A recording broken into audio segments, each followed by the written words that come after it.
তো মাদ্রাসায় পড়ছো, তুমি তো জানো উজুর ফরজ কয়টি, একটু বলো তো প্লিজ। আচ্ছা বন্ধু, ওকে, তাহলে শুন। ইমাম আবু হানিফা রহমতুল্লাহি আলাইহির মতে উজুর ফরজ 4টি।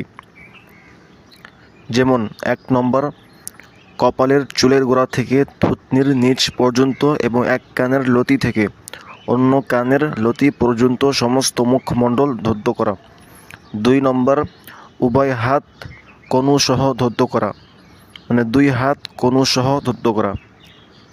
মাথার 4 ভাগের 1 ভাগ মাসিহ করা।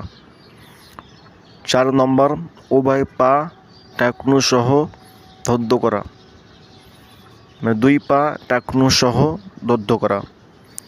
উল্লেখ্য, যদি দাড়ি ঘন হয় তাহলে দাড়ির নিচে পানি পৌঁছানো ফরজ নয়, তবে দাড়িতে একটু মোছা দিবে।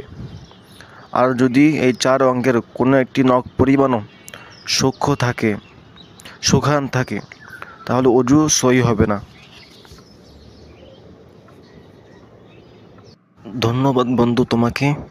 আমি তো আগে জানতাম না অজুর ফরজ কয়টি, তুমি আমাকে শিখিয়ে দিলে, তোমাকে অনেক ধন্যবাদ। এখন থেকে আমি ইনশাআল্লাহ অজুর ফরজগুলো মেনে চলব এবং সুন্দর করে অজু করে নামাজ পড়ব।